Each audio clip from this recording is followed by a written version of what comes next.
तो नमस्कार दोस्तों, आई होप आपकी प्रिपरेशन बहुत अच्छी चल रही होगी। तो ये क्लास जो है LTGIC की जो केमिस्ट्री की क्लास चल रही है विज्ञान वर्ग में, उनके लिए है। ये क्लास उनके लिए भी हेल्पफुल होगा जो प्रवक्ता की तैयारी कर रहे हैं, क्योंकि बहुत सारे साथियों का कहना है सर मेरा सब्जेक्ट छूटे काफी दिन हो गया है। तो ये बेसिक कॉन्सेप्ट जो मैं पढ़ा रहा हूँ ये उनके लिए भी यूजफुल होगा। प्रवक्ता वाले साथी भी ये देख सकते हैं और LTGIC के लिए इनफ है, इससे ज्यादा कुछ नहीं करना है। तीसरी चीज आपको एक जानकारी और देनी थी कि बहुत सारे बच्चों का कहना है कि सर PYQ करवाइए। हो तो मेरा कहना है कि हो सकता है आपका कंटेंट तैयार हो, डायरेक्ट PYQ के लिए आप रेडी हो, लेकिन बहुत सारे साथियों को इसकी जरूरत है, इसलिए मैं पहले कंटेंट दे रहा हूँ। देखो, आपको अगर जीवन यापन करना है, आपको भूख लगी है, मैं आपको मछली ला के दे दिया और आपने एक दिन के लिए अपना भूख शांत कर लिया, तो दैट इज कि मैंने आपको एक दिन का खाना दे दिया और आपने खा लिया। लेकिन मैं आपको सपोज फिशिंग सिखा दूं, फिशिंग का मतलब मैं आपको मछली मारना सिखा दूं, तो आपको अपना जीवन यापन आप खुद कर सकते हो, है ना। तो आप ना कंटेंट सीख रहे हो, आप चीजों को समझ रहे हो, तो PYQ वगैरह आप खुद भी ट्राई कर सकते हो। तो आज की क्लास में हम क्वांटम नंबर से जो है जो बेसिक समझ डेवलप कर रहे थे, और ये जो बेसिक समझ डेवलप कर रहे हैं ये एक्चुअली हमें आगे डी ब्लॉक के लिए, एफ ब्लॉक के लिए, कोऑर्डिनेशन कंपाउंड के लिए, केमिकल बॉन्डिंग के लिए जरूरी है, इसलिए मैं इसको स्किप नहीं कर सकता। ठीक है, तो ये बेसिक चीजें बहुत जरूरी है। 2 से 3 क्लास का था, आज आखिरी क्लास है इस पे। तो अभी तक मैंने तुमको क्या सिखाया है, ध्यान से देखो। थोड़ा सा कंटेंट पढ़ा लेने दो, उसके बाद PYQ का एरिया खुल जाएगा, क्वेश्चंस का एरिया खुल जाएगा, तब हम ढेर सारी बातें करेंगे। आपने माना जान लिया कि एटम्स हैं, और एटम्स में आपने इलेक्ट्रॉन्स है, इलेक्ट्रॉन्स को कहाँ भरना है उसके लिए ऑर्बिटल का एनालिसिस पढ़ा, उसके लिए 4 क्वांटम नंबर पढ़ा आपने, N, L, ML और S। ये हमें बताते हैं कि भाई इलेक्ट्रॉन्स को कैसे भरना है, कहाँ ऑर्बिटल कौन से है, ऑर्बिटल का पहचान ये चारों देते हैं। और फिर इलेक्ट्रॉन के भरने के लिए आपने 3 नियम प्रयोग किए, और वो नियम कौन से थे, अबाउ जो कि एनर्जी ऑर्डर बताता था, N+L रूल, उसके बाद पाउली एक्सप्रेशन, उसके बाद हुंड। 3 नियम आप बुक से देख लेना। इन तीनों नियम की मदद से आप क्या सीखते हो, इलेक्ट्रॉनिक विन्यास, इलेक्ट्रॉनिक कॉन्फ़िगरेशन। ठीक है, तो आज की क्लास में देखो मैं क्या आपको पढ़ाने जा रहा हूं। आज की क्लास ओवरऑल आपको एक आइडिया देगी कि जितने भी एलिमेंट है पीरियोडिक टेबल में, अभी मैं इसको जूम कर दूंगा आपको दिखेगा, जितने भी एलिमेंट है यहाँ पे उन सबका इलेक्ट्रॉनिक विन्यास डायरेक्ट निकालना, चाहे वो डी ब्लॉक से हो, चाहे वो एफ ब्लॉक से हो, किसी भी ब्लॉक से हो। ठीक, तो आज आप इलेक्ट्रॉनिक कॉन्फ़िगरेशन प्रॉपर सीख जाओगे। इसके बाद आप ये भी सीख जाओगे कि किसी एटम से इलेक्ट्रॉन निकालेंगे तो कहाँ से निकालने वाले हैं, ये भी सीख जाओगे। आज आप 2 टर्म से पहचान लोगे, क्या है पैरामैग्नेटिक, क्या है डायामैग्नेटिक। आज ही आप ये भी सीख जाओगे कि भाई अगर इलेक्ट्रॉनिक कॉन्फ़िगरेशन में कोई दिक्कत आ रही है, कोई चेंजमेंट आ रहा है, जिसको आप अपवाद बोलते हो, एक्सेप्शन बोलते हो, तो क्यों आ रहा है, कहाँ कहाँ आएगा। ठीक, इसके बाद आप लास्ट सेक्शन में वीडियो के हम क्वेश्चंस करेंगे, quantum number followed by electronic विन्यास। हमको जितना पॉसिबल समय मिलेगा हम क्वेश्चंस पे दे देंगे। ठीक है, तो चलो क्लास को शुरू करते हैं। ये हमारा आज का कहना था, ये पिछली क्लास में पढ़ा था। अगर आपने अभी तक वीडियो नहीं देखा है तो जाइए देखिए, और जितना मैं पढ़ा रहा हूँ इतना इनफ है, इतना इनफ है। अगर अभी आप इतना पढ़ लोगे तो 1 महीने बाद जब सिलेबस हो जाएगा तो मैं लगातार PYQ लाइव क्लास लेके मैं आपको जितने पॉसिबल संभावनाएं हैं सारा करवा दूंगा केमिस्ट्री में। ठीक है, तो ध्यान से देखो, आपने बोला था 7 पीरियड होते हैं, यहाँ 1 पीरियड, 2, 3, 4, 5, 6, 7 पीरियड में पहले पीरियड का जो लास्ट एलिमेंट मैंने बोला था हीलियम याद कर लेना, परमाणु क्रमांक कितना है 2। दूसरे का आप नियॉन याद कर लेना, नियॉन का परमाणु क्रमांक कितना है 10। तीसरे का आपने बोला 18 याद कर लेंगे, चौथे का 36, 54, 86, 118। ठीक है, ये याद कर लेना कि भाई नोबल गैसेस जो लास्ट में होते हैं हर पीरियड के, इसको मैं थोड़ा जूम करूंगा, आप इस पे थोड़ा काम करो। देखो मैं जूम करता हूं पीरियोडिक टेबल को, कोई बात नहीं, मेरा दिखना जरूरी नहीं है, पीरियोडिक टेबल दिखना जरूरी है, राइट। ठीक है, आई होप आपको ये दिख रहा है प्रॉपर, है ना। ठीक है, तो जो पहला पीरियड है ध्यान से देखो, आप इसको थोड़ा समझ लो। पहले पीरियड में पहला 1s1, 1s2, 2s1, 2s2 मैंने सिखाया ना। दूसरे सेल में 2s भरोगे और 2p में कितने आएंगे, 6 आएंगे, 1, 2, 3, 4, 5, 6, 2s1, 2p, 2s2, 2p1, 2p2, 3, 4, 5, 6। तीसरे में 3s1, 3s2, then 3p1 2 3 4 5 6 argon. देखो पी में मैक्सिमम 6 ही हो सकते हैं, 6 भरे जा चुके हैं, तो आर्गन क्या हो गया, नोबल गैस हो गया, वो रिएक्ट करना नहीं चाहेगा। चौथे में देखो किसे भरोगे, मैंने सिखाया है, चौथे में पहले 4s को भरोगे, भरते किसके हम, NS NP, 4p भी भरोगे और 3d भी भरोगे, लेकिन बेटा भरने का क्रम क्या होगा, पहले 4s देन 3d, पहले 4s 1 2 देन 3d 1 से लेके 10। अब यहाँ पे ना, यहाँ पे तुमको याद होना चाहिए कि इस 21 से 30 तो तुम्हें याद होना चाहिए। इस कैडमियम अब लिखते कैसे, देखो 18 भर चुके हैं हम पीछे, तो उसको ऐसे ब्रैकेट में लिख दो कंडेंस फॉर्म में, 4s2 3d1, आप इस कैडमियम पहुंच गए। टाइटेनियम 22 है, तो 22 को लिखना 4s2 3d2, इसके पीछे आप 18 भर चुके हो, ठीक है, शायद ये दिख नहीं रहा होगा लेकिन आप ऐसे देख लो। Vanadium 23, 4s2 3d3, chromium 4s2 3d4 होना चाहिए, लेकिन ये पहला केस आएगा, क्रोमियम ध्यान से देखना, पहला केस होना चाहिए क्रोमियम का 4s2 3d4, लेकिन आपको याद रखना है s का एक इलेक्ट्रॉन d में चला जाता है, 4s1 3d5, ये पहला टेंशन वाली बात आपको याद रखना है कि क्रोमियम भाई 4s1 3d। यहाँ पे देखो एक्सचेंज एनर्जी, सिमेट्रिकल, बहुत सारी चीजें हैं, लेकिन एक छोटा सा स्टेटमेंट मैं आपको दे रहा हूं कि अगर हाफ फील्ड देखो, हाफ फील्ड ऑर्बिटल भी स्टेबल होते हैं। यहाँ पे एक छोटी बात लगेगी कि हाफ फील्ड हो या फिर फुली फील्ड हो, वो स्टेबल होते हैं। हाफ फील्ड या फुली फील्ड हो, वो क्या होते हैं, स्टेबल। अब ध्यान से सुनना, फुली फील्ड में तो P6 आ गया, D10 आ गया, ठीक, F14 आ गया, ये सब फुली फील्ड है। हाफ फील्ड में P3 D5 F7, मतलब क्या बोला, P3 D5 F7, अगर ऐसा कहीं बनने की संभावना हो रही है तो हम बनाएंगे, क्योंकि ये हाफ फील्ड है। 3p तीनों में एक एक आ गए, 5d पांचों में एक एक आ गए, तो ये हाफ फील्ड बोले जाते हैं। और हाफ फील्ड ऑर्बिटल भी उतने ही अस्थायी होते हैं जितना फुली फील्ड, राइट। तो आप बोलोगे कि क्रोमियम का 4s2 3d4 था, लेकिन 4s से एक इलेक्ट्रॉन जंप किया 3d में, और ऐसा करके वो हो गया 4s1 3d5, 4s1 3d5, ये स्टेबल कंफिगरेशन है। अरे यार याद रख लो, कहीं पे D4 होगा ना, वो चाहेगा D5 में जाने का, कहीं पे D9 होगा, वो चाहेगा D10 में जाने का। बात को समझ गए आप, ठीक। अब यहाँ एक चीज याद रखना, मैंने तुम्हें सिखाया है कि 4s और 3d के बीच की एनर्जी बहुत कम होती है, एनर्जी गैप ना 4s 3d की बहुत कम होती है।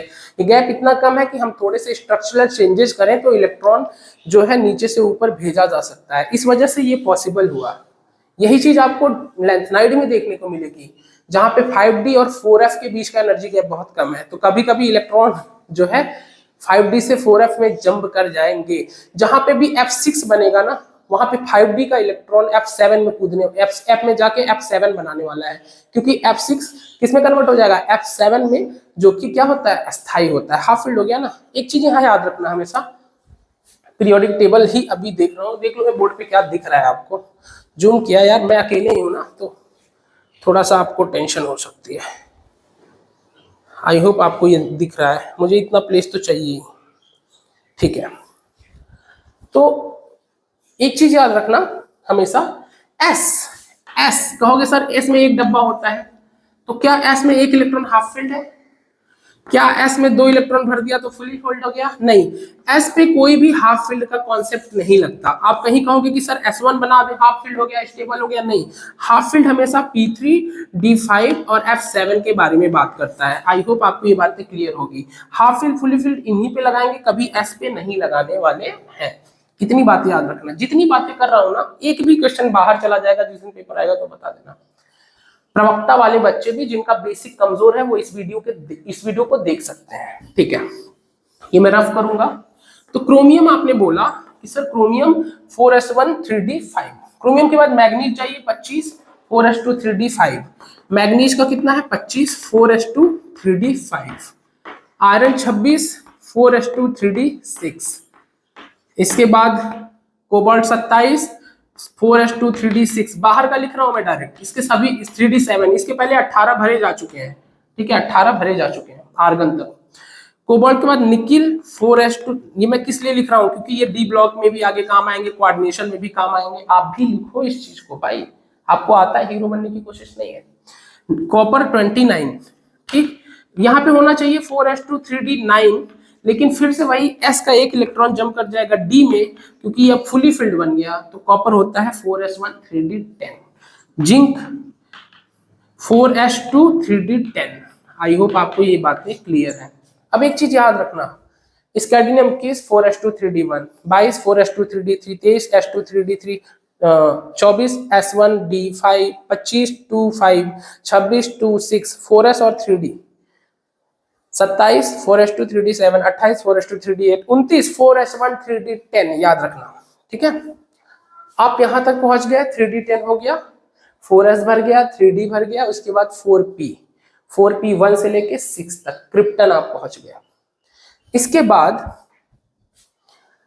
5th पीरियड में किसे भरते हैं, 5s 5p 4d। पहले किसे भरेंगे 5s, देन किसे भरेंगे 4d, फिर किसे करेंगे 5p। देखो ये 5s है, ये 4d है, ये 5p है। LT वालों को इतना ही जानना है, इसमें किसी का टेंशन नहीं है।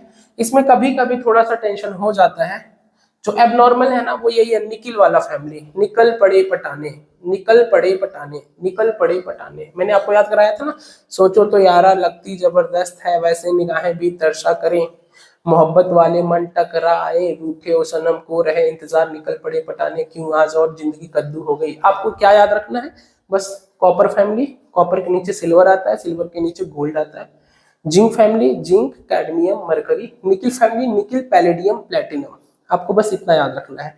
इसके पहले 21 से 30 तक याद रखना है, बीच के सारे भूल जाओ, अब कोई दिक्कत नहीं है, ठीक है। आई होप इलेक्ट्रॉनिक विन्यास आप समझने लगे, इलेक्ट्रॉन कैसे भरे गए हैं। 5s2 4d10 then 5p6। अब छठे पीरियड में थोड़ा सा दिक्कत आएगा, छठे में f ब्लॉक आ जाता है, तो अभी हम उसका करते हैं लिख के। तो इलेक्ट्रॉनिक विन्यास पहले सेक्शन में हम सीख रहे हैं। आप यहीं पे एक चीज और जान लो, यहीं पे सीख लो, मैग्नीज होता है 4s2 3d5, 4s2 3d5 25। अगर हम मैग्नीज से 2 इलेक्ट्रॉन निकालना चाहें तो हमेशा इलेक्ट्रॉन पहले आउटर मोस्ट सेल से निकलेगा। ये कुछ इस तरह पढ़ा रहा हूं जिससे आपके कंपटीशन में क्वेश्चन लगेंगे। तो पहले आप पढ़ लो कंटेंट, उसके बाद क्वेश्चंस करेंगे, इजीली होगा सब कुछ। थोड़ा विश्वास रखो, थोड़ा फेथ रखो, जो बोलूं उसे फॉलो करो, ठीक। मैग्नीज +2 को आप क्या बोलोगे, अभी इलेक्ट्रॉन निकलेगा कैसे, इसके लिए तीसरा चैप्टर पढ़ेंगे, आयनाइजेशन एनर्जी, आयनन विभव। अभी बस इतना जान लो, हमने 2 इलेक्ट्रॉन मैग्नीज से निकाला, तो आपने भले ही 4s को अंदर लिखा है, एनर्जी लेवल भरने का ऑर्डर है ये, लेकिन एक्चुअल में 4 का सेल 3 के बाद आता है, तो बाहर का सेल 4 है, सबसे बाहर कौन सा सेल है 4। तो आप ना इलेक्ट्रॉन हमेशा बाहर वाले सेल से निकालना, तो 4s से 2 इलेक्ट्रॉन निकाल लेना, 4s0 3d5। आई होप आप समझ गए। आयरन है 4s2 3d6, आयरन +3 का क्या होगा इलेक्ट्रॉनिक विन्यास, तो 2 आप 4s से निकाल लेना पहले। अब एक इलेक्ट्रॉन किससे निकालना, 3d से, तो ये हो जाएगा 4s0 3d5। आई होप आपको ये बातें समझ आ रही हैं। कॉपर है 4s1 3d10, तो कॉपर +1 क्या हो जाएगा 4s0, s से पहले निकलेगा 3d10। कॉपर +2 क्या हो जाएगा बेटा, ये LT के बच्चे और प्रवक्ता के बच्चे ध्यान से देखें इसको, 4s0 3d9। तो यहाँ पे इलेक्ट्रॉनिक विन्यास सीख रहे हैं और उनके आयंस का भी इलेक्ट्रॉनिक विन्यास सीख रहे हैं कि सर हम इलेक्ट्रॉन सबसे पहले बाहर वाले इलेक्ट्रॉन, बाहर वैलेंस सेल जो सबसे बाहर है उसी से निकालने वाले हैं, राइट। आई होप आपको ये बातें समझ आ रही हैं, ठीक है।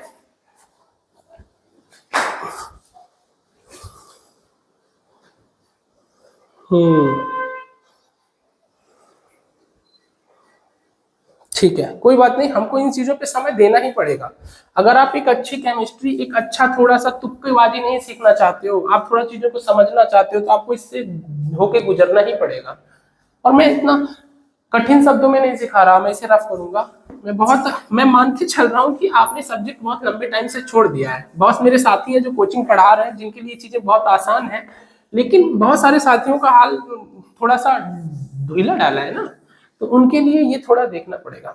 अब देखो छठे पीरियड में जब आते हो, छठे पीरियड में अभी मैं जो जो नॉर्मल है उसकी भी बात कर लूंगा, अभी थोड़ा मतलब नॉर्मल चल रहा हूँ। छठे पीरियड में आप किसे भरोगे, 6s को, 6p को, देन 5d को, देन 4f को, इन्हें भरोगे। लेकिन भरने का ऑर्डर क्या सिखाया था, पहले 6s, then 4f, then 5d, then 6p। तो चलो भरते हैं 6s। 6s1 caesium, caesium direct आ गया तो आप कैसे लिखोगे कि भैया हमने जो है जिनोन तक भर दिया, 54 तक भर दिया है, तो डायरेक्ट हम ऐसे ही लिख देंगे 54। उसके बाद 6s1 ये सीजियम हो गया। इसके बाद बेरियम है, बेरियम बेरियम है 50। सीजियम वही है जो आपके उसमें यूज किया जाता है, ये जो आपका सोलर पैनल है, ठीक।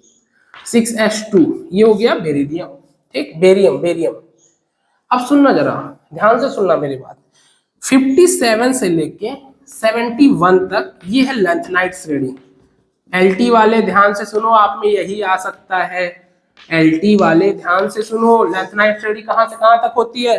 57 से 71 तक। 57 से 71, 57 कौन है? 57 कौन है? Lanthanum, lanthanum. और 71 याद कर लेना, lutetium, lutetium, LU, LU, lutetium. ये 57 है, ये 71 है, ठीक। आगे आता है हाफनियम 72, फिर कोई दिक्कत नहीं, 72, 73, 74, 75, 76, 77, 78, 79, 80। मरकरी का याद कर लो 80 होता है, हाफनियम का याद कर लो 72 होता है। एक क्वेश्चन यहाँ से आएगा, लेंथनाइट कॉन्ट्रैक्शन अभी मैं पढ़ाऊंगा।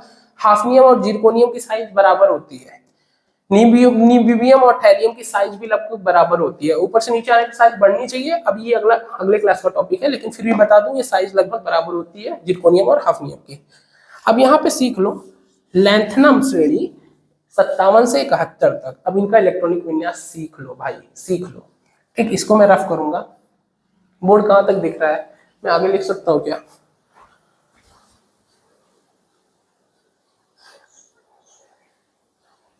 चलो, बोर्ड हमें इतना चाहिए, ठीक। थोड़ा सा डिस्टर्बेंस हो रहा है क्लास में क्योंकि वो पीरियोडिक टेबल के चक्कर में हो रहा है, तो इस क्लास में मैनेज करो, पीरियोडिक टेबल लगा हुआ है ना।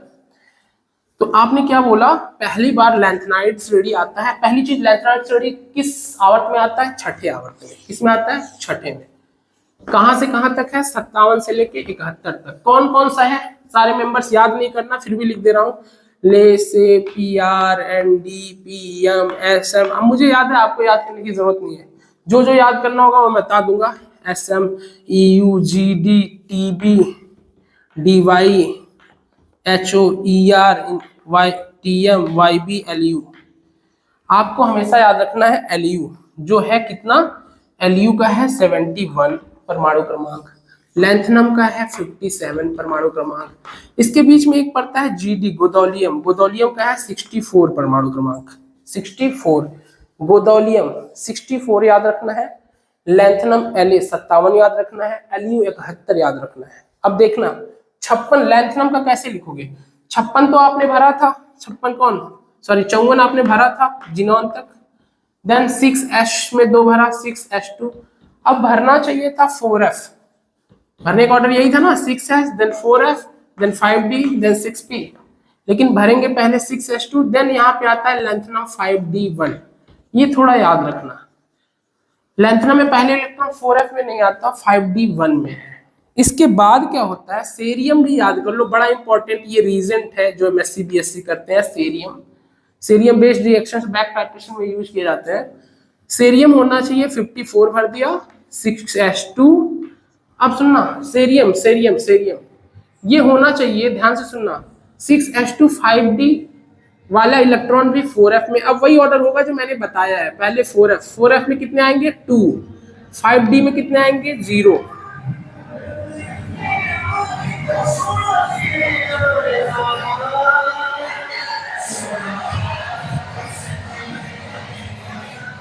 देश हमारा इसी में परेशान है, ठीक है। 6H2 4F2 ये थोड़ा ध्यान रखना है। लेंथनम में D1 है, फिर हम सीरियम में F2 कर दिए, एक नया इलेक्ट्रॉन F में लाए, D वाला भी F में ला दे, ठीक है। अब वही चलेगा 54 6H2 4F3, 54 6H2 4F4। कुछ काम आप खुद भी करो, मैं सब नहीं लिखूंगा। ये कितना हो जाएगा? 4F4, ये 4F5, ये 4F6। EU का होगा 54 भरा, 6H2 4F6। अब आया GD, ध्यान से देखो, EU का, EU ये है ना, EU गलत हो गया, कुछ हमने गलत कर दिया, LCPR एक छूट गया बॉस, एक छूट गया यार, तभी तो गड़बड़ क्यों हो रहा है। PR हो जाएगा F3, ND हो जाएगा F4, वही चीजें 4F4, PM हो जाएगा F5, SM हो जाएगा F6, EU हो जाएगा F7, 6s2 4f7, 5d में कितना है 0। अब यहाँ GD 64, ये याद रखना, GD 64 गोदौलियम, GD 64 ये याद रखना भाई, ये पूछेगा, पूछ सकता है, प्रवक्ता में भी पूछता है। GD 64 इसका इलेक्ट्रॉनिक विन्यास ध्यान से सुनना, 6s2 4f8, लेकिन नहीं, ये कहेगा मैं F7 बन चुका हूँ, थोड़ी देर रहने दो ना, अस्थायी हूँ F7, तो 4f7, अगला इलेक्ट्रॉन कहाँ ले जाओगे 5d1। D1 तीन ही जगह आता है, ध्यान रखो लैंथेनाइड में, वो La में आता है, गोदोलियम में आता है, अभी D1 लास्ट में आएगा, ठीक है, बस तीन ही जगह D1 आता है। अब TB का क्या करोगे, 6s2 4f, D को भी उठा लाओ F में, और नया आने वाला भी F में आएगा, ये 4f9 हो जाएगा, 4f10, 4f11, 4f12, 4f13, 4f14, ध्यान से सुनना, 4f14 आ गया, 4f14, 4f14, YB का क्या आया 6s2 4f14 5d0। अब जब लास्ट में LU करोगे तो LU का बनता है, ध्यान से देखो, LU का 6s2 4f14, कहेगा थोड़ी देर रहने दो यार, स्टेबल हो, 5d1, मतलब D1 तीन जगह आया, D1 LA पे आया, D1 GD पे आया, D1 आपका LU पे आया। LU देखो लास्ट में D1 आया, LU कितना है D1, 71 में भी लास्ट में D1 आया है, 11 LA 57 में भी D1 आया है, 64 में भी D1 आया है। यहाँ पे जो चेंजेस किए हैं हम सिर्फ वो इसलिए किए हैं कि F7 हाफ फील्ड आ गया तो अगला D में ले जाएंगे, तो हाफ फील्ड फुली फील्ड आया तो यहाँ पे वो चीजें बदली हुई हैं। तो एक बार किसी भी बुक से लैंथेनाइड से रीड की, लैंथेनम 57 से 71 का इलेक्ट्रॉनिक विन्यास देख लेना, मैंने एक बार समझाने की कोशिश की है, मैं कम टाइम में बहुत ज्यादा देने की कोशिश कर रहा हूँ, इसलिए हो सकता है कि आपको थोड़ी दिक्कत हो रही हो, लेकिन अगर आप मेरे पढ़ाने के बाद खुद से काम करोगे कि आज उस बंदे ने क्या पढ़ाया, आज उस बंदे ने लैंथेनाइड श्रेणी का इलेक्ट्रॉनिक विन्यास भी बताने की कोशिश की, चलो एक बार किताब खोल के एनसीईआरटी खोल के देख लेते हैं, तो आपको समझ में आएगा कि कहाँ कहाँ पे मेरा काम है इंपॉर्टेंट चीजें मेंशन करना, मेरा काम है आपको गाइड करना, आपको पढ़ना कैसे है, बात को समझिए। मैं थोड़े से कम समय में सारा कुछ ज्ञान यहाँ आपको नहीं दे सकता, मैं आपको ये कंपटीशन बीट करना सिखा सकता हूँ कि आपको किन बातों पे ध्यान रखना है, ठीक है। तो ये आप जो थोड़ी मोटी शिकायतें भी करते हो तो यार खुद से काम करो, आप बच्चे नहीं हो, आप 11 12 के 9 10 के बच्चे नहीं हो, आप टीचर बनने के लिए पेपर देने जा रहे हो। तो मैंने अगर एक छोटी चीज बता दी ना तो आप उसका सहारा पकड़ के 10 नई चीजें समझ लो, ठीक है। तो एक्टिनाइड का जब हम पढ़ेंगे, जब हम डी एंड एफ ब्लॉक अभी जल्दी ही पढ़ेंगे तो वहां पे हम ये चीजें कर लेंगे। आई होप इलेक्ट्रॉनिक विन्यास, देखो इलेक्ट्रॉनिक विन्यास में और भी पंगे आएंगे, निकिल फैमिली में पंगा आएगा, निकिल पैलिडियम और प्लेटिनम तीनों का इलेक्ट्रॉनिक विन्यास अलग अलग होता है। निकिल के लास्ट में S2D8 सिखाया है, लेकिन पीडी के लास्ट में होता है S0D10, आप यहाँ ध्यान दे सकते हो, और पीटी में होता है S1D9, S1D9, ध्यान से सुनना। इसी तरह कॉपर फैमिली में भी दिक्कतें हैं, कॉपर में हमने S1D10 सिखाया है ना, तो सिल्वर के लास्ट में भी यही आता है S1D10, और जो सोना है उसमें भी S1D10 आता है, तो इसमें कोई दिक्कत नहीं, कॉपर सिल्वर गोल्ड में सब में S1D10 लास्ट में आता है। जिंक में S2D10 आएगा, कोई दिक्कत नहीं। तो निकिल फैमिली पे थोड़ा ध्यान रखना, ठीक है। NBMO में भी दिक्कत आती है थोड़ा सा, लेकिन आपको उतना नहीं जानना है, LT के पेपर में इवन प्रवक्ता में भी नहीं आता है यार इतना। तो लैंथेनम का इलेक्ट्रॉनिक विन्यास, निकिल फैमिली में इलेक्ट्रॉनिक विन्यास में दिक्कतें आना, ठीक, और मेन सारी बातें इलेक्ट्रॉनिक विन्यास से रिलेटेड पीरियोडिक टेबल दिखाते हुए मैंने कोशिश की है आपको बताने की। और मैंने आपको ये भी बताया कि आप 2, 10, 18, 36, 54, 86, 118 याद रखना। मान लो वो पूछ दे कि 93 कहाँ पाया जाएगा, तो तुम बोलना भाई 2, 10, 18, 36, 54, 86, छठवें का लास्ट 86 है, इसका मतलब 93 सातवें पीरियड में पाया जाएगा। सातवें पीरियड में कहाँ कहाँ भरा जाता है, 7s भरा जाएगा, 7p भरा जाएगा, और 6d भरा जाएगा, 5f भरा जाएगा। तो पहले किसे भरोगे, 7s, then 5f, then 6d, then 7p। तो 93 जाने के लिए आप 86 के बाद 7s में 2 चले गए, 88, तो अगला किस में जाएगा, 5F में जाएगा। तो 93 किसका मेंबर बना, F ब्लॉक का मेंबर बना। तो आप इलेक्ट्रॉनिक विन्यास मेरे तरीके से सीखोगे तो आपको ब्लॉक भी पता चल जाएगा, आपको इलेक्ट्रॉनिक विन्यास रटना भी नहीं पड़ेगा। तो ये थोड़ा सा मेहनत आपको करना पड़ेगा नए स्टाइल में पढ़ने के लिए, ठीक है। तो मैं इसे रफ करूंगा। बोर्ड कितना आ रहा है यहाँ पे, 25 मिनट की वीडियो भी हो गई है। ये थोड़ा सा ना नीचे दिख नहीं रहा था, तो कोई बात नहीं, कोई बात नहीं, मैं बोल तो रहा हूँ ना, आपको समझ में आएगा। आप अगर टीचर बनने की तैयारी कर रहे हो तो बोल रहा हूँ उसको समझो, क्या बोल रहा है उस पे जाके काम करो। मैं वो सारे जितने पॉसिबल क्वेश्चन आने हैं ना, सारा टच कर दूंगा। अगर आप जरा भी समझदार हो तो आपको केमिस्ट्री में टेंशन लेने की जरूरत नहीं है, ठीक है। अब सुनना, 25 मिनट की वीडियो हो गई है, ऑलमोस्ट लॉन्ग वीडियो हो गई है, इलेक्ट्रॉनिक विन्यास पे ही बात की। यहाँ एक छोटी सी बात ये भी याद रखना कि जैसे मैं मैग्नीज बोला 25 होता है, लास्ट में 18 भर दिया, फिर 4s में तो 20 हो गया, 3D में 5 हो गया, 4s2 3D 5। ये याद रखना, मैग्नीज +2 में 4s से 2 इलेक्ट्रॉन निकाल दोगे, 4s0 3D 5। अब सुनना, 3D में 5 कमरे होंगे, इसके नाम भी आगे सिखाए जाएंगे, पांचों में एक एक इलेक्ट्रॉन आएगा अकॉर्डिंग टू हुंड रूल।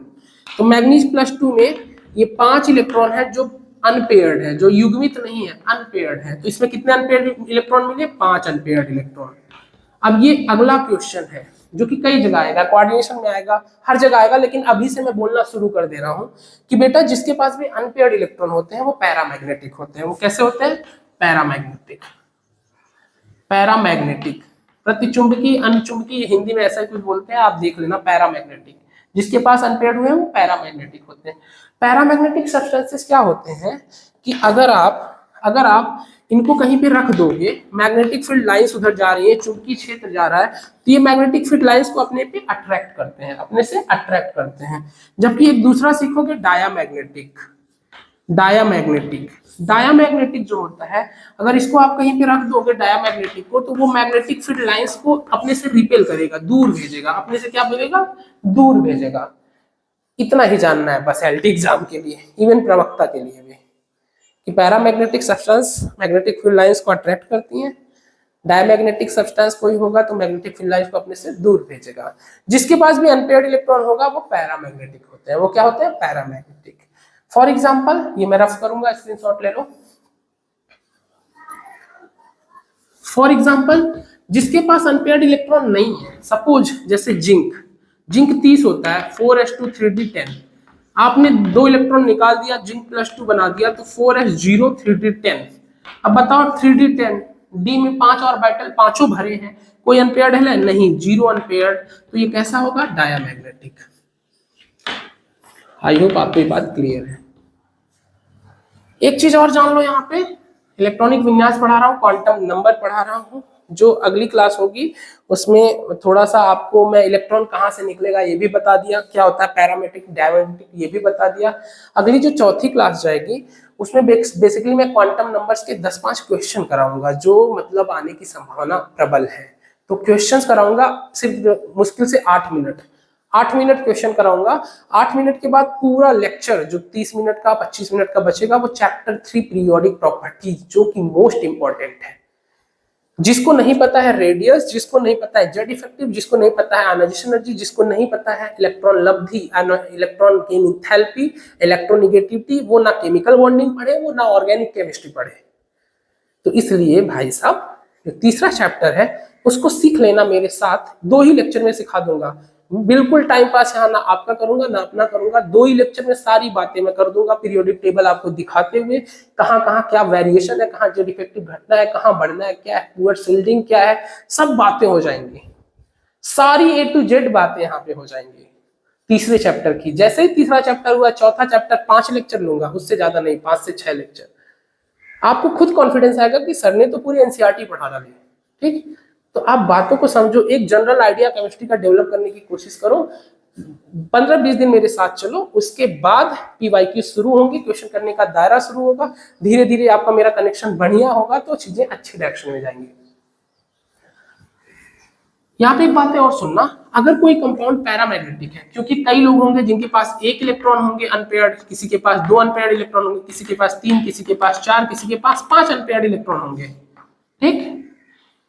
तो मैग्नेटिक मूवमेंट को ध्यान से सुनना, मैग्नेटिक मूवमेंट को एक फिजिकल वैल्यू है जिसमें हम नापते हैं, जिसका फॉर्मूला दिया होता है म्यू, म्यू इक्वल्स टू, ठीक, magnetic movement mu equals to under root N N plus two Bohr magneton, BM, BM Bohr magneton, BM, BM is the unit of magnetic movement, mu for magnetic movement, where N represents number of unpaired electron, कितने अनयुग्मित electron है।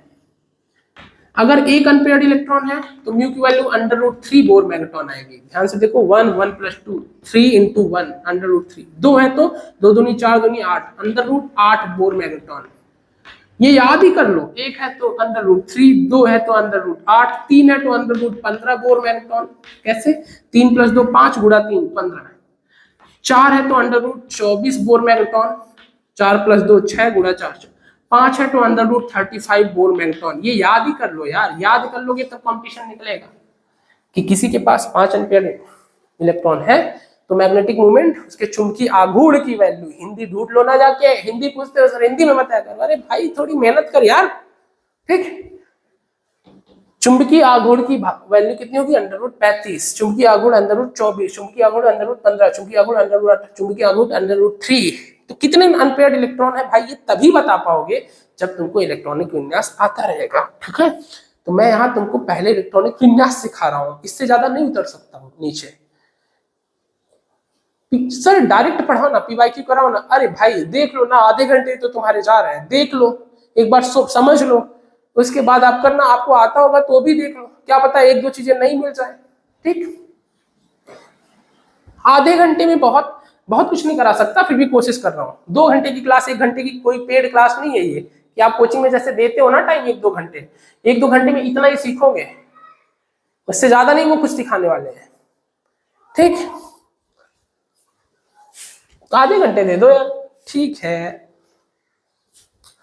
चलो, video अगर लंबी हुई होगी तो मैं क्लास को रोक दूंगा, 30 मिनट से ज्यादा वीडियो चाहिए नहीं। चलो, 32 मिनट की वीडियो बन चुकी है।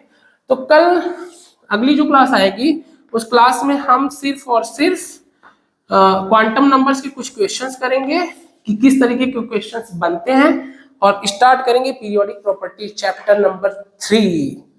3 लेक्चर में चैप्टर नंबर 3 खत्म कर दूंगा, 3 लेक्चर में, मतलब सिर्फ 1.5 घंटे में आपको तीसरा चैप्टर खत्म मिलेगा। अच्छे से सारी चीजें समझ के आप एनसीईआरटी पढ़ने लायक बन जाओगे, और फिर आप क्वेश्चन अटेम्प्ट करना। धन्यवाद, थैंक यू सो मच। कुछ भी इंफॉर्मेटिव मिल रहा है तो चैनल को शेयर और सब्सक्राइब जरूर करवाइए। धन्यवाद।